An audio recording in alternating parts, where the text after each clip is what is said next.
On August 26, 1988, James Plantz finished his night shift at the newspaper and stopped to pick up some groceries before heading home to his family. He had no idea that waiting for him were two teenagers with his own son's baseball bats, ready to beat him unconscious. And who orchestrated this brutal attack? His own wife, Marilyn, who had her sights set on a $300,000 life insurance payout. But here's the most horrifying part. James was still alive when they doused him with gasoline and set him on fire. 13 years later, on May 1st, 2001, Marilyn Plantz became the second woman executed in Oklahoma since statehood. Hey everyone, and welcome to the final hour. I'm your host, and this is where we dive deep into the stories behind death row, not just the crimes, but the human complexities that led to those final moments. Please like this video and subscribe to our channel. Your support means the world to us. Today's case is particularly significant because we're looking at one of the rare women to face execution in Oklahoma. So let's set the stage here. We're talking about a 13-year journey from crime to execution, August 1988 to May 2001. At the center of this tragedy is James Plantz, a 33-year-old guy who worked the night shift as a pressman at the Daily Oklahoman. He was a father to two young kids, 9-year-old Trina and 6-year-old Chris, just trying to provide for his family. Then there's Marilyn, who was 40 when she was executed. On the surface, she seemed like your typical suburban mom, and by most accounts, their marriage looked pretty solid. But behind closed doors, Marilyn had started an affair with an 18-year-old named William Bryson, and together they hatched a plan to kill James for about $300,000 in life insurance money. This case ultimately destroyed 3 lives. Marilyn was executed in 2001, Bryson was executed in 2000, and their accomplice Clinton McKimball is serving life in prison. But here's what I keep wondering. How does a seemingly ordinary mother and wife cross that line into cold-blooded murder? What pushes someone to such an extreme?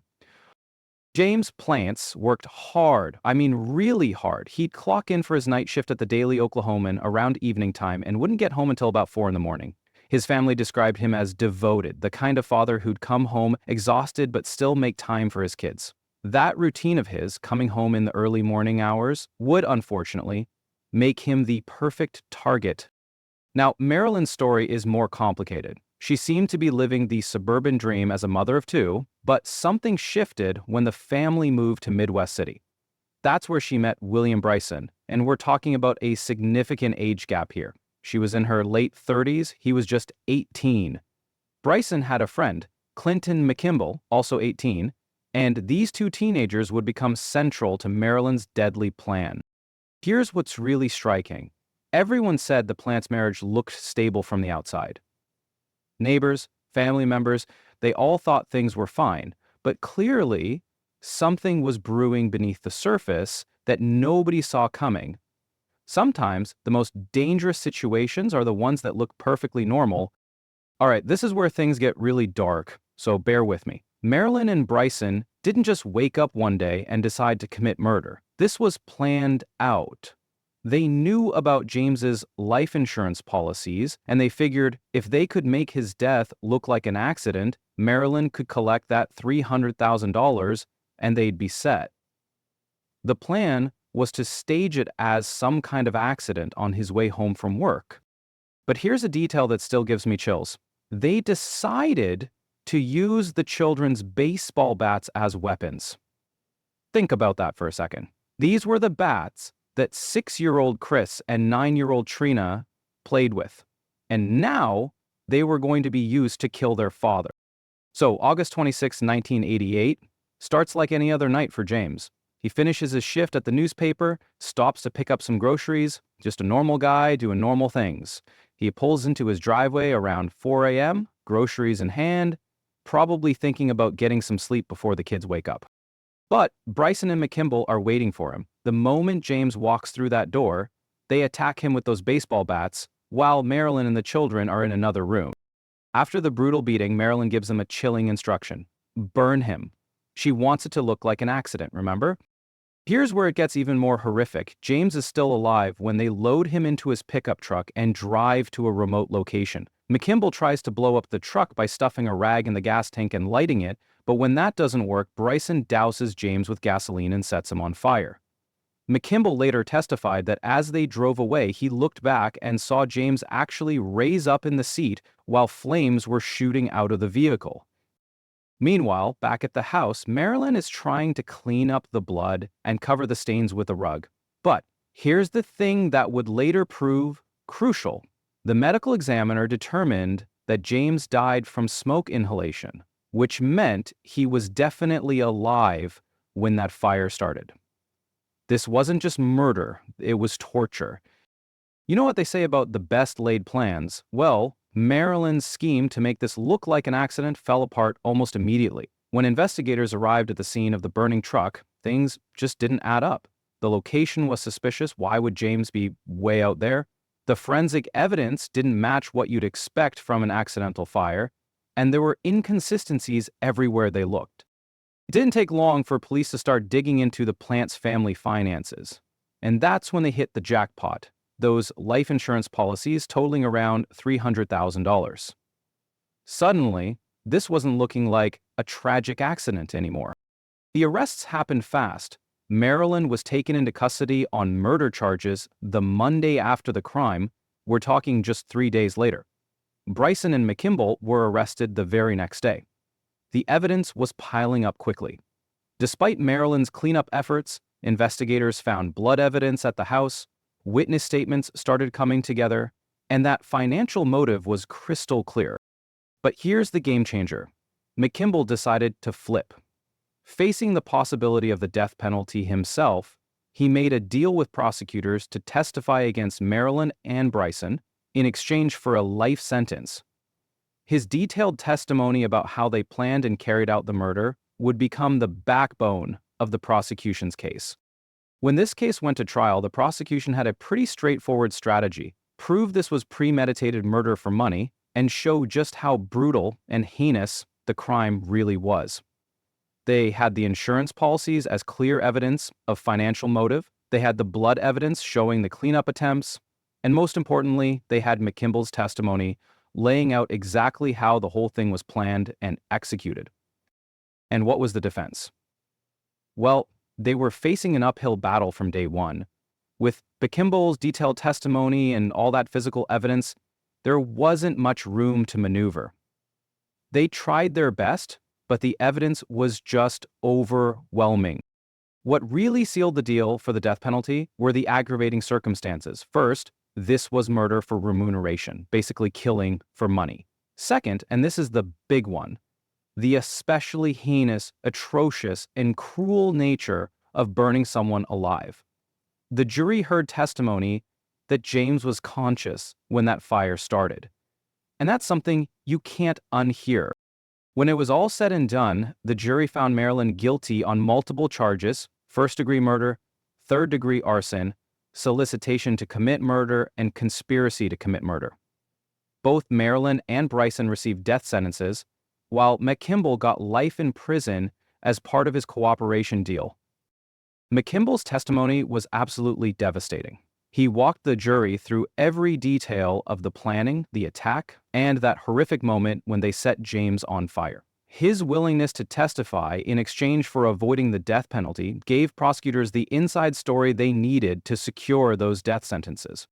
Like most death penalty cases, Marilyn's conviction went through the appeals process, with her defense team raising various legal challenges. There was even some controversy involving Joyce Gilchrist, the Oklahoma crime lab manager, who was later investigated for questionable testimony in multiple cases. But officials determined that her involvement in this case had minimal impact on the outcome. The evidence was just too strong. During her 13 years on death row, something interesting happened with Marilyn. She reportedly converted to Christianity and worked closely with spiritual advisors. But perhaps most significantly, she reconciled with her children after years of estrangement.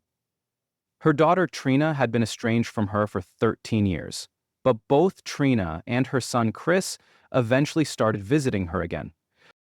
This reconciliation meant everything to Marilyn. She described having her children back in her life as an answer to prayer. Both kids visited her in her final months, which gave her some peace as she faced her execution date. It's a reminder that even in these dark stories, there can be moments of healing and forgiveness. May 1st, 2001, Oklahoma State Penitentiary in McAlester. After 13 years on death row, Marilyn Plantz's final day had arrived. The witness arrangements really tell the story of how this case divided families. 7 people were there for Marilyn, including 3 cousins, her spiritual advisors, her attorney, and an investigator. But 15 family members were there witnessing for James Plantz. The execution protocol was standard. Marilyn was strapped to the gurney, IV lines were inserted, and the lethal injection process began in the evening. At 9:11 p.m., she was pronounced dead. Witnesses described her making several snorting sounds after the drugs were administered. Then she fell quiet. The contrast in family reactions was heartbreaking. James's family saw this as justice finally being served. They'd waited 13 years for this moment. But Marilyn's daughter Trina opposed the execution, even though she'd reconciled with her mother in recent years. This execution marked a significant moment in Oklahoma's history. It was the state's 124th execution since statehood and the 11th that year alone. Oklahoma was really ramping up its execution schedule during this period, and Marilyn's case was part of that broader pattern of the state aggressively pursuing capital punishment. Now let's talk about Marilyn's final meal, which was served the day before her execution. She went all out. 1 chicken taco salad, 1 Mexican pizza, 2 enchiladas, 2 chicken soft tacos, 1 order of cinnamon twists, 1 piece of pecan pie, and 2 cans of Coca-Cola. Basically, she ordered a feast from Taco Bell.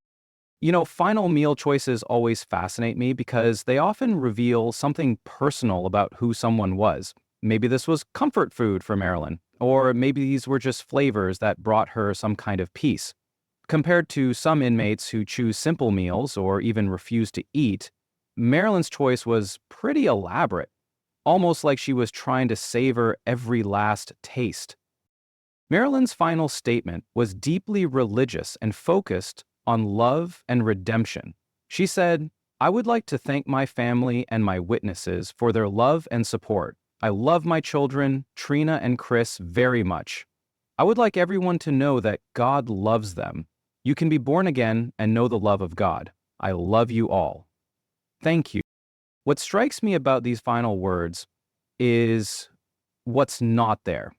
There's no acknowledgement of James Plantz, no direct apology to his family, no real expression of remorse for the crime itself.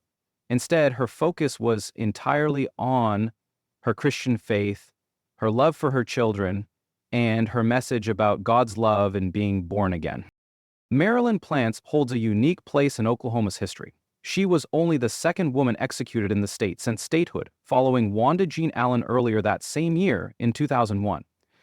That's pretty significant when you consider how rare it is for women to face execution compared to men.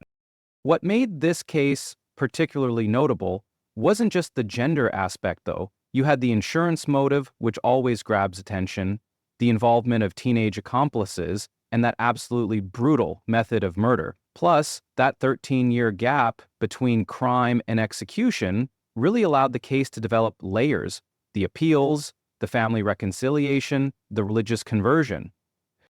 This case really stays with you, doesn't it? You've got a seemingly ordinary suburban marriage that was hiding deadly greed, a crime so brutal it's hard to comprehend, 13 years of legal proceedings, and then those final moments of family reconciliation and religious faith.